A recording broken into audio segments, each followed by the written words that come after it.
good morning, Dan. And yeah, the Red Cross has been actually teaching people now for about 100 years how to do those kind of first aid kits and that kind of thing. And take a look at this first aid book. This dates back to 1913. So it's been 100 years that the Red Cross has been doing this. And you can kind of see the progression of some of the examples that we have here. This one's from the 70s all the way up to the newer kind of brochures that people can get. And Mindy Morrow is here with us. And you were telling me about how the idea of first aid is kind of transformed over those 100 years, right? Yes, it has, Laura. And what we have seen is that as we learn more about our bodies through science, just like doctors change their medical procedures, the Red Cross changes the procedures that they use in first aid, hence the changes over the years.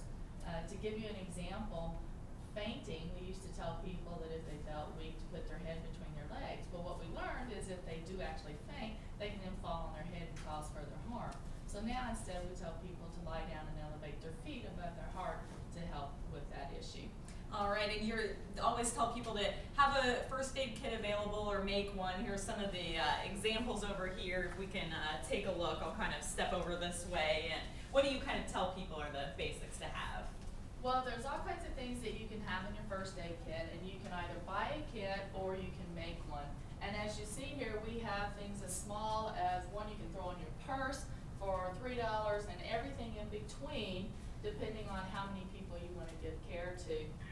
Typically, your first aid kit will have Band-Aids, it will have an ointment, it will have some dressings. You'll want to include any type of cleaning fluid that you can.